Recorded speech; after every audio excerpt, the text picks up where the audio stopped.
Good morning once again, all you beautiful Bible buddies out there. It is time to start with chapter 14 of 2nd Chronicles. Chapter 14. Abijah slept with his fathers, and they buried him in the city of David, and Asa his son reigned in his place. In his days the land had rest for 10 years. And Asa did what was good and right in the eyes of the Lord his God. He took away the foreign altars and the high places, and broke down the pillars, and cut down the Asherim, and commanded Judah to seek the Lord, the God of their fathers, and to keep the law and the commandments. He also took out of all the cities of Judah the high places and the incense altars, and the kingdom had rest under him. He built fortified cities in Judah, for the land had rest. He had no war in those years, for the Lord gave him peace. And he said to Judah, "Let us build these cities and surround them with walls and towers, gates and bars. The land is still ours, because we have sought the Lord our God. We have sought him, and he has given us peace on every side." So they built and prepared. I'm just making sure everything's going. Yep, okay. And Asa had an army of 300,000 from Judah, armed with large shields and spears, and 280,000 men from Benjamin that carried shields and drew bows. All these were mighty men of valor. Zerah the Ethiopian came out against them with an army of 1,000,000 men and 300 chariots, and came as far as Mersha. And Asa went out to meet him, and they drew up their lines of battle in the valley of Zephathah and Mersha. And Asa cried to the Lord his God, "O Lord, there is none like you to help between the mighty and the weak. Help us, O Lord our God, for we rely on you, and in your name we have come against this multitude. O Lord, you are our God. Let not one man prevail against you." So the Lord defeated the Ethiopians before Asa and before Judah, and the Ethiopians fled. Asa and the people who were with him pursued them as far as Gerar, and the Ethiopians fell until none remained alive. For they were broken before the Lord and his army. The men of Judah carried away very much spoil. And they attacked all the cities around Gerar, for the fear of the Lord was upon them. They plundered all the cities, for there was much plunder in them.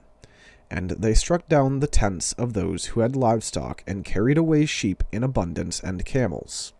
Then they returned to Jerusalem. Which brings us to chapter 15. The Spirit of God came upon Azariah the son of Oded, and he went out to meet Asa, and said to him, "Hear me, Asa, and all Judah and Benjamin. The Lord is with you while you are with him. If you seek him, he will be found by you. But if you forsake him, he will forsake you. For a long time Israel was without the true God, and without a teaching priest, and without law. But when in their distress they turned to the Lord, the God of Israel, and sought him, he was found by them. In those times there was no peace to him who went out, or to him who came in, for great disturbances afflicted all the inhabitants of the lands. They were broken in pieces, nation was crushed by nation, and city by city, for God troubled them with every sort of distress. But you, take courage, do not let your hands be weak, for your work shall be rewarded." As soon as Asa heard these words, the prophecy of Azariah the son of Oded, he took courage and put away the detestable idols from all the land of Judah and Benjamin, and from the cities that he had taken in the hill country of Ephraim. And he repaired the altar of the Lord that was in front of the vestibule of the house of the Lord. And he gathered all Judah and Benjamin, and those from Ephraim, Manasseh, and Simeon, who were residing with them. For great numbers had deserted to him from Israel when they saw that the Lord his God was with him. They were gathered at Jerusalem in the 3rd month of the 15th year of the reign of Asa. They sacrificed to the Lord on that day from the spoil that they had brought 700 oxen and 7,000 sheep. And they entered into a covenant to seek the Lord, the God of their fathers, with all their heart and with all their soul. But that whoever would not seek the Lord, the God of Israel, should be put to death, whether young or old, man or woman. They swore an oath to the Lord with a loud voice, and with shouting, and with trumpets, and with horns. And all Judah rejoiced over the oath, for they had sworn with all their heart, and had sought him with their whole desire. And he was found by them, and the Lord gave them rest all around. Even Maacah, his mother, King Asa, removed from being queen. Even Maacah, his mother, King Asa, removed from being queen mother because she had made a detestable image for Asherah. Asa cut down her image, crushed it, and burned it at the brook Kidron. But the high places were not taken out of Israel. Nevertheless, the heart of Asa was wholly true all his days. And he brought into the house of God the sacred gifts of his father, and his own sacred gifts, silver and gold and vessels. And there was no more war until the 35th year of the reign of Asa. Which brings us to chapter 16. In the 36th year of the reign of Asa, Baasha, king of Israel, went up against Judah and built Ramah, that he might permit no one to go out or come in to Asa, king of Judah. Then Asa took silver and gold from the treasures of the house of the Lord and the king's house, and sent them to Ben-Hadad, king of Syria, who lived in Damascus, saying, There is a covenant between me and you, as there was between my father and your father. Behold, I am sending to you silver and gold. Go, break your covenant with Baasha, king of Israel, that he may withdraw from me. And Ben-Hadad listened to King Asa, and sent the commanders of his armies against the cities of Israel. And they conquered Ijon, Dan, Abel-Maim, and all the store cities of Naphtali. And when Baasha heard of it, he stopped building Ramah, and let his work cease. Then King Asa took all Judah, and they carried away the stones of Ramah and its timber, with which Baasha had been building, and with them he built Geba and Mitzpah. At that time Hanani the seer came to Asa king of Judah, and said to him, Because you relied on the king of Syria, and did not rely on the Lord your God, the army of the king of Syria has escaped you. Were not the Ethiopians and the Libyans a huge army with very many chariots and horsemen? Yet because you relied on the Lord, he gave them into your hand. For the eyes of the Lord run to and fro throughout the whole earth, to give strong support to those whose heart is blameless toward him. You have done foolishly in this, for from now on you will have wars. Then Asa was angry with the seer, and put him in the stocks in prison, for he was in a rage with him because of this. And Asa inflicted cruelties upon some of the people at the same time. The acts of Asa, from first to last, are written in the book of the kings of Judah and Israel. In the 39th year of his reign, Asa was diseased in his feet, and his disease became severe. Yet even in his disease he did not seek the Lord, but sought help from physicians. And Asa slept with his fathers, dying in the 41st year of his reign. They buried him in the tomb that he had cut for himself in the city of David. They laid him on a bier, B-I-E-R, that had been filled with various kinds of spices, prepared by the perfumer's art, and they made a very great fire in his honor. Which brings us to chapter 17. Jehoshaphat, his son, reigned in his place and strengthened himself against Israel. He placed forces in all the fortified cities of Judah, and set garrisons in the land of Judah, and in the cities of Ephraim that Asa his father had captured. The Lord was with Jehoshaphat, because he walked in the earlier ways of his father David. He did not seek the Baals, but sought the God of his father, and walked in his commandments, and not according to the practices of Israel. Therefore the Lord established the kingdom in his hand, and all Judah brought tribute to Jehoshaphat, and he had great riches and honor. His heart was courageous in the ways of the Lord, and furthermore he took the high places and the Asherim out of Judah. In the 3rd year of his reign he sent his officials, Ben-Hail, Obadiah, Zechariah, Nathaniel, and Micaiah, to teach in the cities of Judah, and with them the Levites, Shemaiah, Nethaniah, Zebadiah, Ashahel, Shemiramoth, Jehonathan, Adonijah, Tobijah, and Tobagina.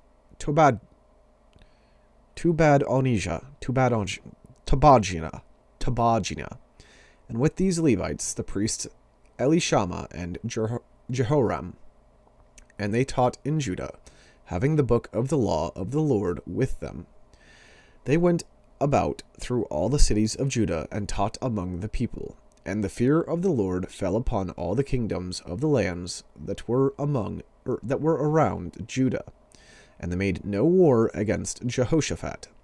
Some of the Philistines brought Jehoshaphat presents and silver for tribute, and the Arabians also brought him 7,700 rams and 7,700 goats. And Jehoshaphat grew steadily greater. He built in Judah fortresses and store cities. And he had large supplies in the cities of Judah. He had soldiers, mighty men of valor, in Jerusalem. This was the muster of them by fathers' houses. Of Judah the commanders of thousands, Adnah the commander, with 300,000 mighty men of valor. And next to him Jehohanan the commander, with 280,000. And next to him Amasiah the son of Zichri, a volunteer for the service of the Lord, with 200,000 mighty men of valor. Of Benjamin, Eladiah, a mighty man of valor, with 200,000 men armed with bow and shield. And next to him Jehozabad, with 180,000 armed for war. These were in the service of the king, besides those whom the king had placed in the fortified cities throughout all Judah. Which brings us to chapter 18. Now Jehoshaphat had great riches and honor, and he made a marriage alliance with Ahab. After some years he went down to Ahab in Samaria, and Ahab killed an abundance of sheep and oxen for him and for the people who were with him, and induced him to go up against Ramoth Gilead. Ahab king of Israel said to Jehoshaphat king of Judah, marriage alliance with Ahab, okay. I thought he married Ahab. I'm just like, wait, what? I'm going to restart the second verse. After some years he went down to Ahab in Samaria, and Ahab killed an abundance of sheep and oxen for him and for the people who were with him, and induced him to go up against Ramoth Gilead. Ahab king of Israel said to Jehoshaphat king of Judah, will you go with me to Ramoth Gilead? He answered him, I am as you are, my people as your people. We will be with you in the war. And Jehoshaphat said to the king of Israel, inquire first for the word of the Lord. Then the king of Israel gathered the prophets together, 400 men, and said to them, shall we go to battle against Ramoth Gilead, or shall I refrain? And they said, go up, for God will give it into the hand of the king.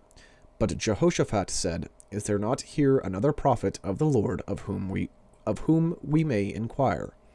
And the king of Israel said to Jehoshaphat, there is yet one man by whom we may inquire of the Lord, Micaiah the son of Imlah.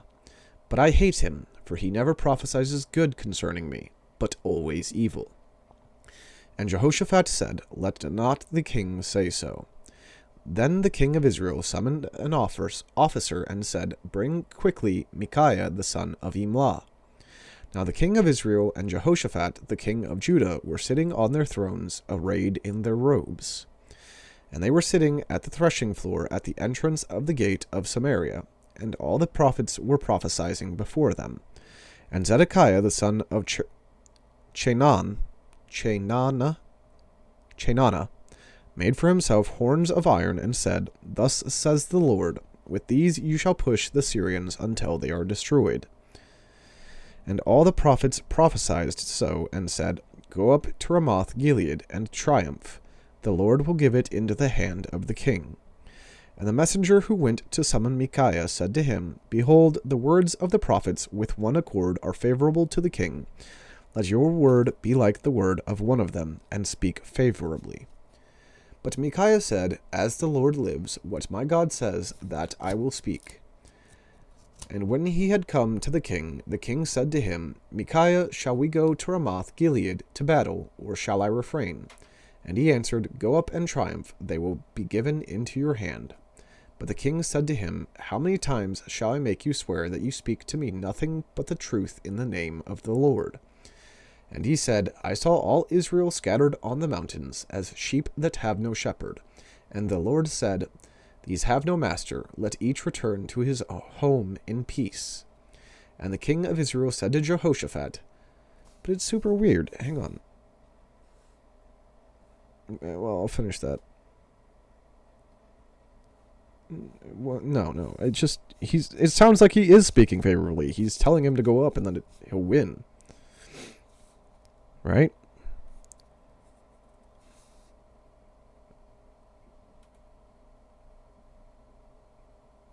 I'm sorry, I'm rereading it, so I'm sorry that I'm being quiet. Yeah. The king asked Micaiah whether or not they should go up to battle. And Micaiah seems to answer, Go up and triumph. I'm very confused here. Alright, well, whatever. I'm not all-knowing or anything, so moving on, I'll restart at the top of this page. But Micaiah said, As the Lord lives, what my God says, that I will speak. And when he had come to the king said to him, Micaiah, shall we go to Ramoth-Gilead to battle, or shall I refrain? And he answered, Go up and triumph, they will be given into your hand. But the king said to him, How many times shall I make you swear that you speak to me nothing but the truth in the name of the Lord?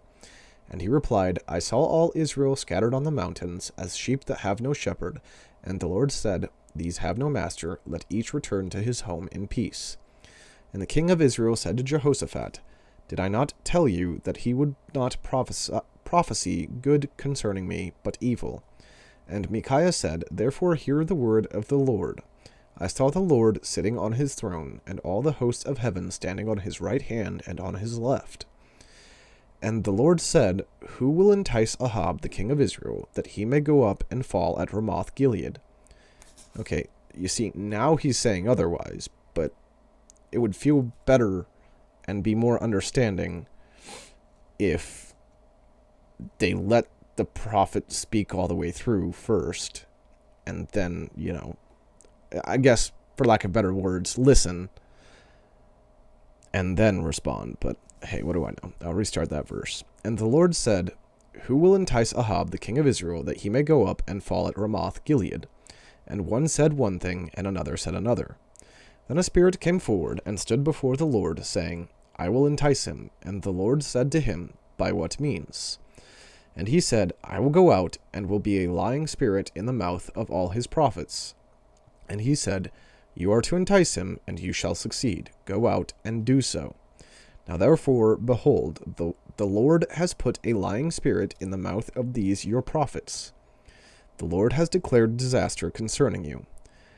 Then Zedekiah, the son of Chenaanah, I really don't know how to say that. It's Chenaanah. Like I said, these are all weird. Difficult, not weird. Then Zedekiah, the son of Chenaanah, came near and struck Micaiah on the cheek and said, Which way did the Spirit of the Lord go from me to speak to you?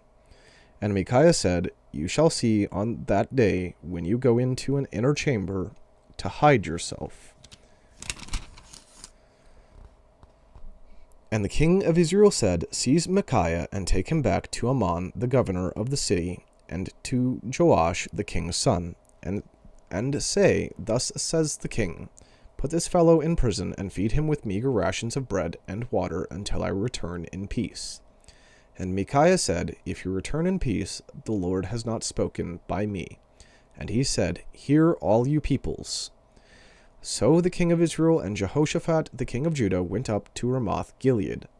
And the king of Israel said to Jehoshaphat, I will disguise myself and go into battle, but you wear your robes. And the king of Israel disguised himself, and they went into battle.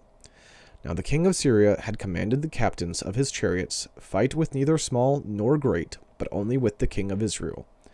As soon as the captains of the chariots saw Jehoshaphat, they said, It is the king of Israel. So they turned to fight against him, and Jehoshaphat cried out, and the Lord helped him. God drew them away from him. For as soon as the captains of the chariots saw that it was not the king of Israel, they turned back from pursuing him. But a certain man drew his bow at random and struck the king of Israel between the scale armor and the breastplate. Therefore he said to the driver of his chariot, Turn around and carry me out of the battle, for I am wounded. And the battle continued that day, and the king of Israel was propped up in his chariot facing the Syrians until evening. Then at sunset he died. Which brings us to chapter 19, which is where we will pause for today. I did not get to check if and when this is going up. I think this is going up the 30th. So still not